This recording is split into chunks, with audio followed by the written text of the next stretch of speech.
It's time for another verb of the day. Today's verb is speak. Let's look at a few definitions.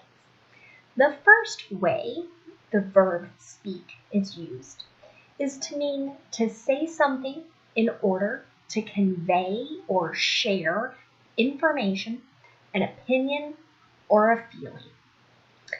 A second meaning for speak is to make a speech before an audience.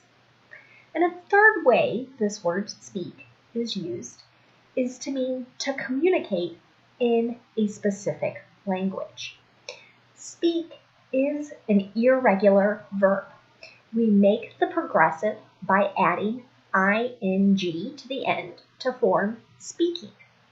The past tense form of this verb is spoke, and the participle form is spoken. Let's look at a few phrasal verbs now and talk about their meaning and connection to the word speak.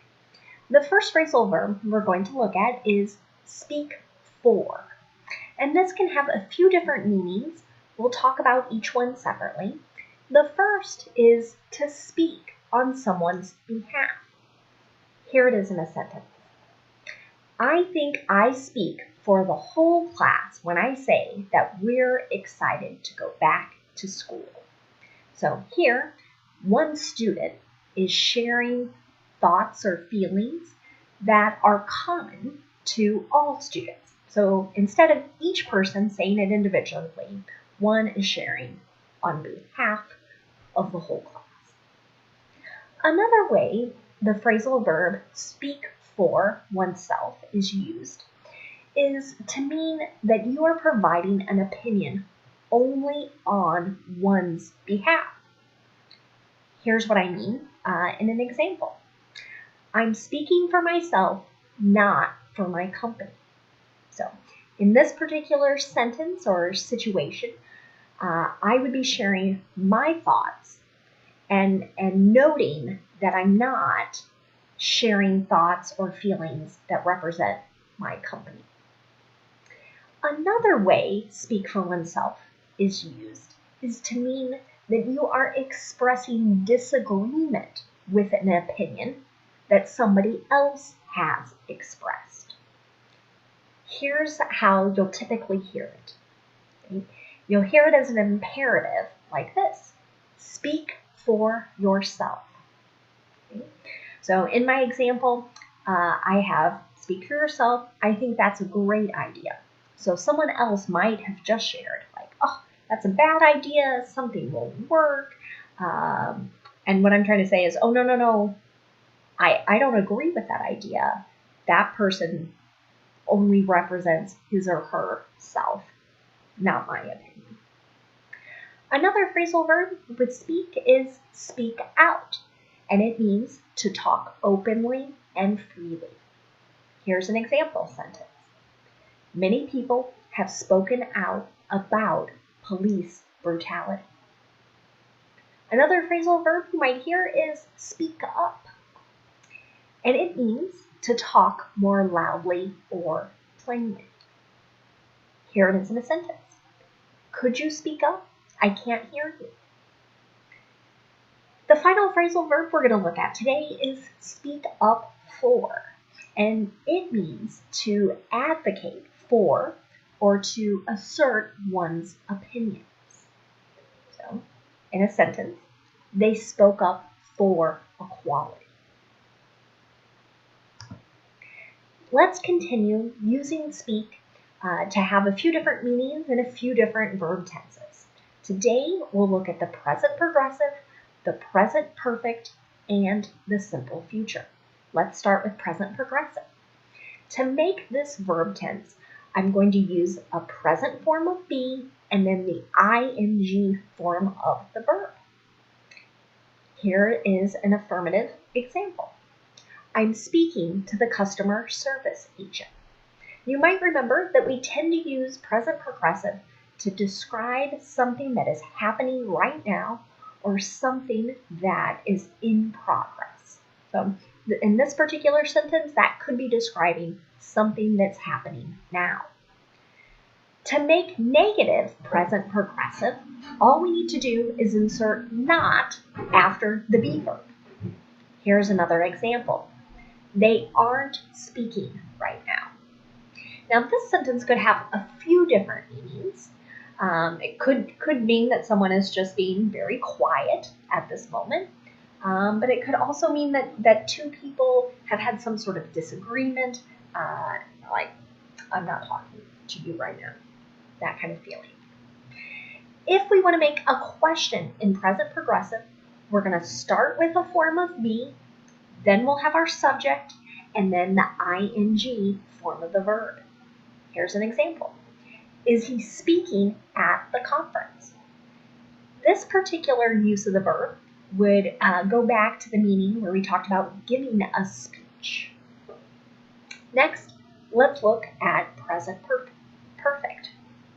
For this verb tense, we form it by using either have or has, and then the participle form of the verb. We tend to use present perfect to describe something that happened at an indefinite time in the past, or to describe an activity that started in the past and it continues into the present. Let's look at an example of an affirmative sentence. She has spoken to the mayor about the issues at the city park. So here, we don't know if this particular person spoke to the mayor 1 week ago, 1 month ago. Doesn't really matter. The idea here is that the action of speaking occurred at some point in the past. To make negative present perfect, all we need to do is insert not after have or has. It's really common to hear native speakers use the contraction forms, so either hasn't or haven't. Let's look at an example.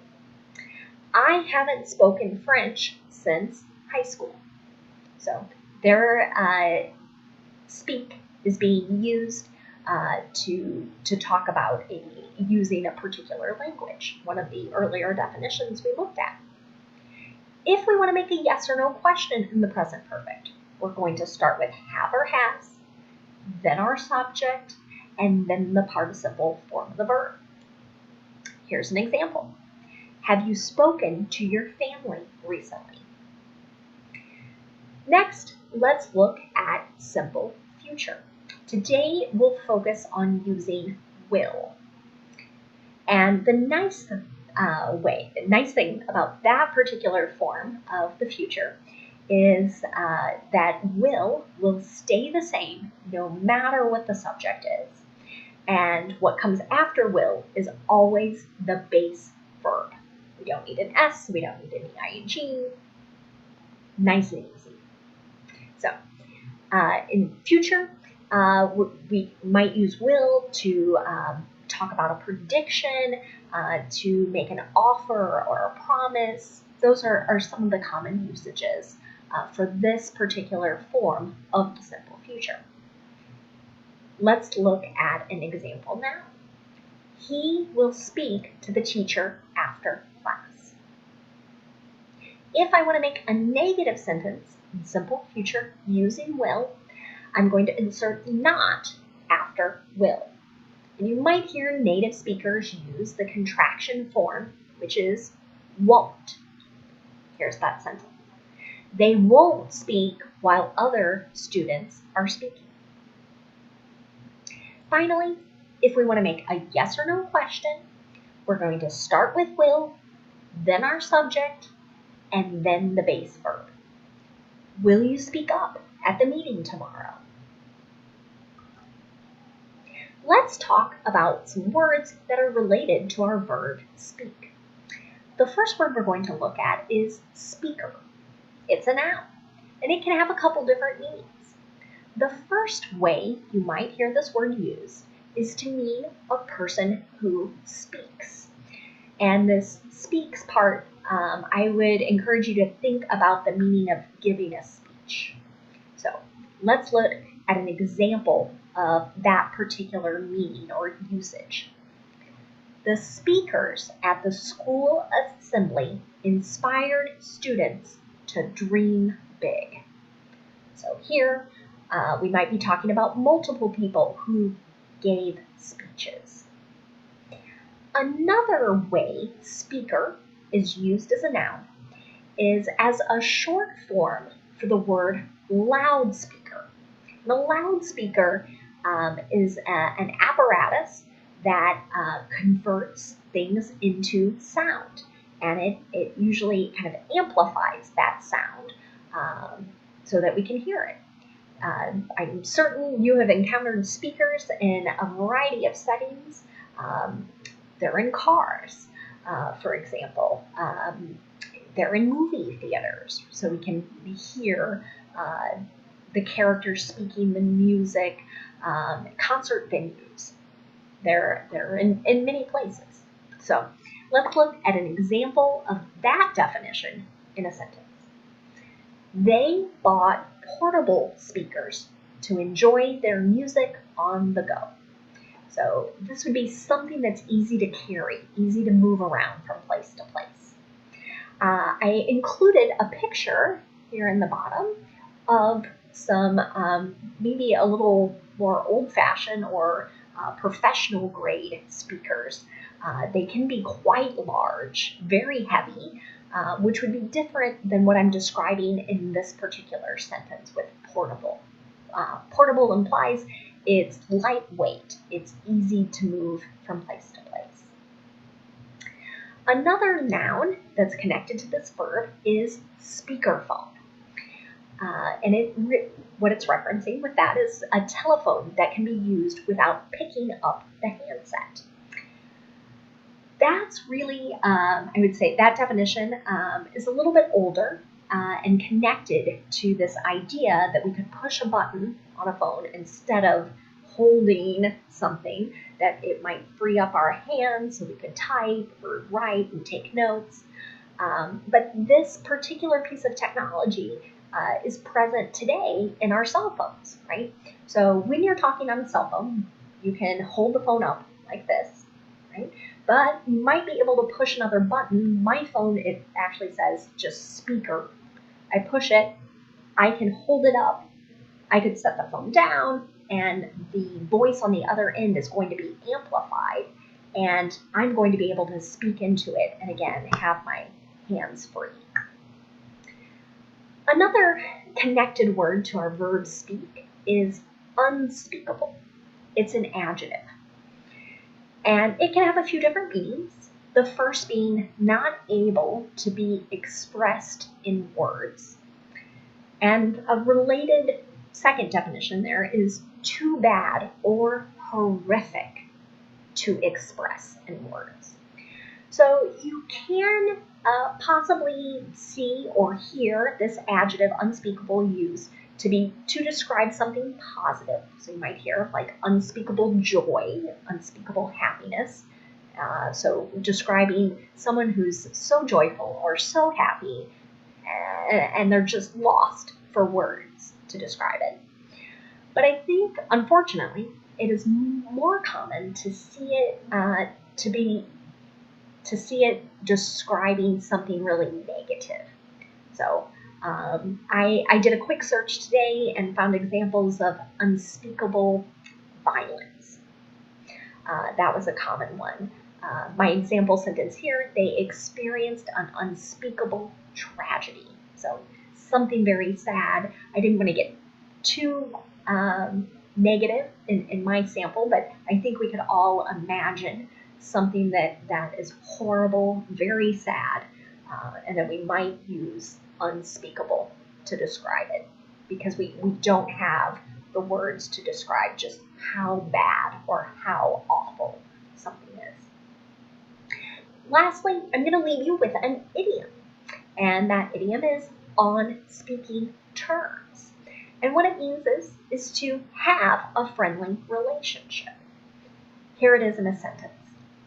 The two co-workers are no longer on speaking terms. So unfortunately, in this sentence, or this example, they are no longer having a friendly relationship. We can only sort of guess. They had a falling out, something bad happened or transpired between them, and they are no longer talking to one another.